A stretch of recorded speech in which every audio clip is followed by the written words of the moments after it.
Hi friends, welcome back. I am Vivek Singhal from tradingwithvivek.com।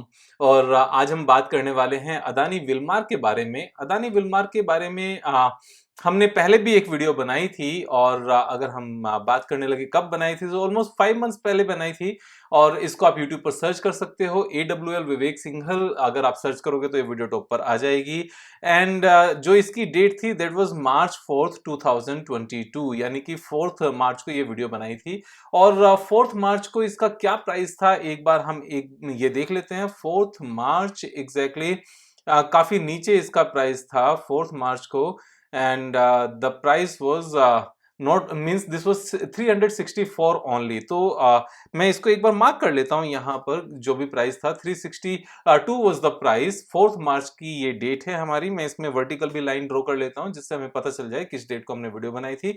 उसके बाद में नॉन स्टॉप ये स्टॉक ऊपर गया, प्राइस ऊपर गए। यहां से लेकर अगर हम इसका पीक देखने लगे देन 143% का यहाँ पर गेन आया था 55 डेज के अंदर अंदर। और हमने इसमें लॉन्ग टर्म की बात की थी इस पर्टिकुलर स्टॉक में, क्योंकि जो वीडियो का टाइटल भी था वो यही था, will it be a 10x multi bagger.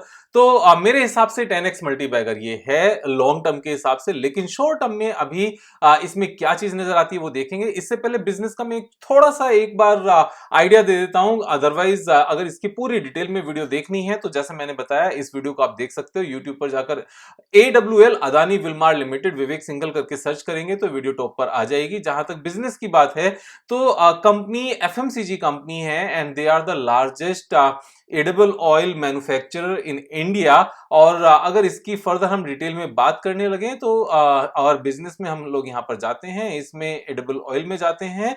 तो ये सारे इनके ऑयल्स हैं, यहाँ पूरी डिटेल आ जाती है, पूरी रेंज आ जाती है ऑयल की, जो वनस्पति ऑयल है और या फिर सोया ऑयल, जितने भी तरह के इनके ऑयल्स हैं। उसके बाद में food and FMCG, this is the second segment. और इस सेगमेंट में जाकर हमें नीचे हम सारी डिटेल देख सकते हैं। राइस हैं अलग अलग तरह के, सोया चंक्स हैं, बेसन है, सत्तू है, पल्सेस हैं, खिचड़ी है, व्हीट फ्लोर है, शुगर है, और उसके बाद में सोया चंकीज हैं, पोहा। FMCG प्रोडक्ट्स में soap, detergent, not detergent but hand wash, sanitiser. तो एक बार कोई भी कंपनी इस तरह के प्रोडक्ट्स को लॉन्च करना शुरू कर दे और जैसे ही उसको सक्सेस मिलती है, वो सेम शॉप्स के ऊपर शॉप्स के ऊपर, काउंटर्स के ऊपर बाकी प्रोडक्ट्स भी रखना शुरू कर देती है। तो one by one they may be launching each and every product, जो आज की डेट में हिंदुस्तान यूनिलीवर यहाँ पर लॉन्च कर चुके हैं, यहाँ बेच रहे हैं। और भी बहुत सारे प्रोडक्ट जैसे डाबर है, वो सारी रेंज इसमें आ जाती है। नेस्ले की भी इसमें रेंज आ जाएगी, because this company is one of the prominent company of Adani group. और वो काफी एग्रेसिव हैं बिजनेस एक्सपेंशन में। और हम उनके इन सब चीजों का आइडिया हमें यहां से भी लग सकता है अगर हम प्रॉफिट एंड लॉस स्टेटमेंट की एक बार बात करने लगे। तो 2019 में जो सेल्स थी दैट वाज 28,000, 2020 में 29,000। जो थोड़ा सा लास्ट में पेंडेमिक से हिट हुआ था। 21 तो पेंडेमिक से पूरा हिट था, उसके बावजूद they were able to increase the sales. 2022 was the 54,000। And एक और क्वार्टर इसमें ऐड होने की वजह से जो ट्रेलिंग 12 मंथ्स है, जो जून क्वार्टर इसमें ऐड हो गया है, देन 57,000। तो जब ये ट्रेलिंग 12 मंथ्स की बात होती है तो मार्च 2022 में जून 2022 ऐड हो गया है, लेकिन जून 2021 को निकाल दिया गया है। तो लास्ट 12 मंथ्स का मीनिंग होता है ट्रेलिंग 12 मंथ्स, जिससे हम पूरे साल की फिगर्स को लेटेस्ट 12 मंथ से कंपेयर कर सकें। So sales is increasing consistently. उसी तरीके से यहां पर ऑपरेटिंग प्रॉफिट भी कंसिस्टेंटली इंक्रीज हुआ है एंड नेट प्रॉफिट भी 376 करोड़ से इंक्रीज होते होते 822 करोड़ पहुंच गया है। अगर रिसेंट क्वार्टरली रिजल्ट्स की बात करने लगे then these numbers are again good numbers. June quarter में लास्ट ईयर 11,312 करोड़ की सेल्स थी, that has increased to 14,732, means 30% का अपसाइड है। एंड जो नेट प्रॉफिट है that was 176, ये भी इंक्रीज होकर 194 करोड़ हो गया है। तो ये सारी फिगर्स अच्छी हैं। अगर हम एक बार बैलेंस शीट में चले जाएं तो बैलेंस शीट में हम देखते हैं कि जो अपना पैसा था वो इंक्रीज हो रहा है लगातार। ये 1997 करोड़ से इंक्रीज होते हुए 7400 करोड़ तक पहुंच गया है। एंड बोरोइंग ऑलमोस्ट बहुत ज्यादा इंपैक्ट नहीं आया, 1000 करोड़ का इंपैक्ट है। और 1000 करोड़ का इंपैक्ट इसलिए भी है क्योंकि जो फिक्स्ड एसेट्स 3000 करोड़ रुपीस की थी वो इंक्रीज होकर 4600 करोड़ तक पहुंच गई है। सीडब्ल्यूआईपी में भी यहां पर कुछ अमाउंट है। इट मींस इनकी कैपेसिटी एक्सपेंशन अभी भी चल रही है, और जैसे ही ये सीडब्ल्यूआईपी फिक्स्ड एसेट्स में पहुंच जाएगा फर्दर यहां पर सेल्स को इंक्रीज करने का ऑप्शन मिलेगा, मींस अपॉर्चुनिटी मिलेगी। उसके बाद अगर हम एक बार शेयर होल्डिंग पैटर्न की बात करने लगे तो 87.94% शेयर होल्डिंग प्रोमोटर्स के पास है, जो टू पार्ट्स में है। अदानी ग्रुप के पास 43.97% है एंड लिंस पीटीई लिमिटेड के पास 43.97% है। तो इनकी ये 50-50 जॉइंट वेंचर है। प्रोमोटर्स स्ट्रॉन्ग है, पब्लिक के पास 10.56% है। नाउ जैसे हमें पता है कि जितनी भी नॉन पीएसयू कंपनीज होती हैं उसमें प्रोमोटर्स के पास सिर्फ 75% हिस्सेदारी रह सकती है, इसमें 87.94% है। तो आगे चल के वेरी सुन इनको डाइल्यूट करना पड़ेगा, अपनी कुछ शेयर होल्डिंग यहां पर सेल करनी पड़ेगी और 87.94% से कम करके इनको 75% करना पड़ेगा। वो ऑफ कोर्स एफआईआई डीआईज या पब्लिक में से जो भी परचेज करेंगे वो सिचुएशंस के हिसाब से अदानी ग्रुप अपने आप से इस चीज को समझदारी से हैंडल करेंगे कि स्टॉक प्राइस नीचे ना आए, बल्कि शायद यही कोशिश की जाएगी कि अपनी शेयर होल्डिंग को ऊंचे दाम पर बेचा जाए। तो इसलिए यहां से ये फर्दर रनअप दिखा सकता है। ये एक सिंपल सा रीजन होता है। बहुत सारी कंपनीज इस तरह की सिचुएशंस में डाउन साइड प्रेशर में रहती है क्योंकि ऑपरेटर वहां पर हावी होता है कि यहां जब इनको with in A time line अपनी इतनी शेयर होल्डिंग सेल करनी ही है तो इसको प्रेशर में रखा जाए, सस्ता इनसे परचेज किया जाए। लेकिन शायद अदानी ग्रुप के अपने कुछ सॉलिड ऑपरेटर्स हैं जिसकी वजह से इनकी कंपनीज 600 पीई पर भी काम करती है। तो उस बात को हम सब समझते हैं। मेरे हिसाब से यहाँ कोई रीजन नहीं है कि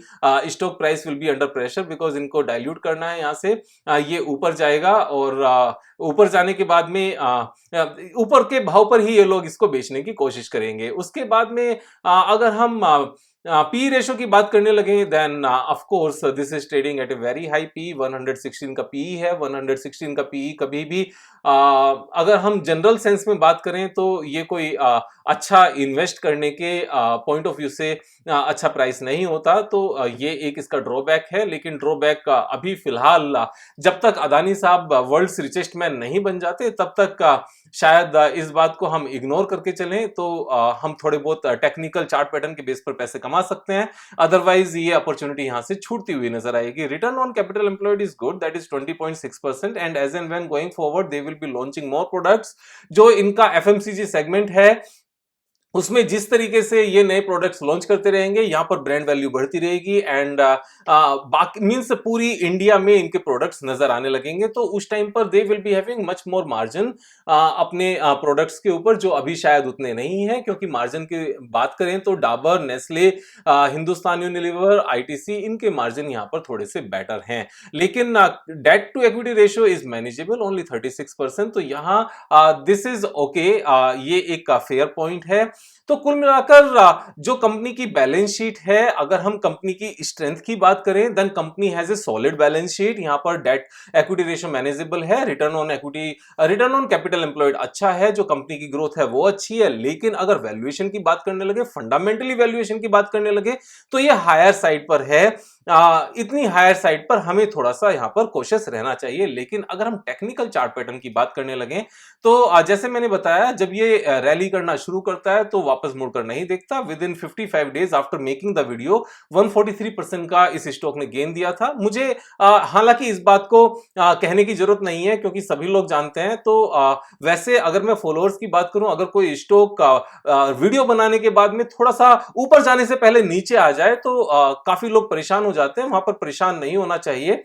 उस टाइम पर हमें यह देखना चाहिए कि अगर कुछ स्टॉक्स वीडियो बनाने के बाद में पहले नीचे गए हैं बाद में ऊपर आ रहे हैं, तो बहुत सारे स्टॉक्स ऐसे भी होते हैं जिन्होंने नीचे आकर कभी देखा ही नहीं होता और वीडियो बनाने के इमीडिएटली बाद में वो 150%, 100%, 200%, 300% तक का भी गेन देते हैं। तो जब मैं इस बात को कह रहा हूं तो इस बात को रिआइट्रेट कर रहा हूं that we need to understand that this is not a fixed deposit, this is stock market. After buying, after making a position, market में स्टॉक प्राइस ऊपर भी जा सकता है, नीचे भी जा सकता है, but if we have already studied the technicals, financials and business, तो उसके बाद में हमें सिर्फ उस स्टॉक में पैसा लगाना चाहिए जहां पर हमारी कन्विक्शन बन जाए। नाउ जब मैं इन सारी चीजों को डिस्कस कर रहा हूं, मैंने यहां पर बिजनेस भी बताया, आपको फाइनेंशियल्स भी दिखाया, उसकी स्ट्रेंथ भी बताई, आपको ओवर वैल्यूएशन का भी बताया, टेक्निकल चार्ट्स की भी मैंने बात की। एक मैक्रो लेवल पर अदानी ग्रुप के स्टॉक्स क्योंकि यहां पर ऊपर चल रहे हैं, ऑपरेटर्स उनके फेवर में है, उनके शायद ग्रुप को लेकर काफी अग्रेसिव हैं, जो भी उसको नाम दिया जाए, यू अंडरस्टैंड बेटर।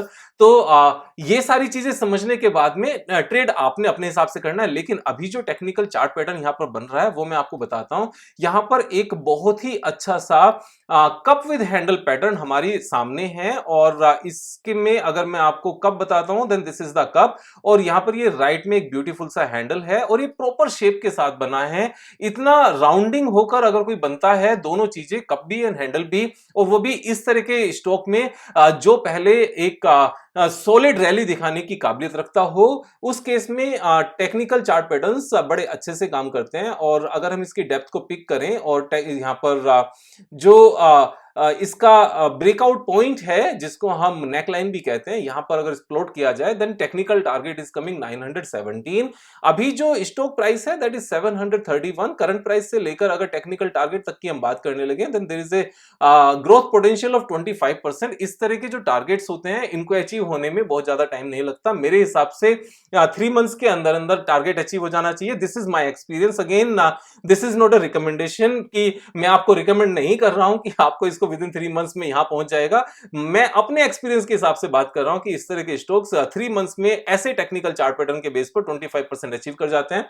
मैं ये कहता हूं कि अगर 25% अचीव होने में 3 मंथ्स के बदले 6 मंथ्स भी लग गए तो भी अच्छी रिटर्न है। और अगर बाई चांस स्टॉक का पूरी स्टॉक मार्केट ही नीचे आ जाए, उसके चलते स्टॉक प्राइस नीचे आ जाए और इस टारगेट को अचीव करने में 1 ईयर भी लग जाए, तब भी कुछ बुरा नहीं है 1 ईयर में 25% मिल जाना। वैसे 1 ईयर लगना नहीं चाहिए, दिस इज माय अंडरस्टैंडिंग।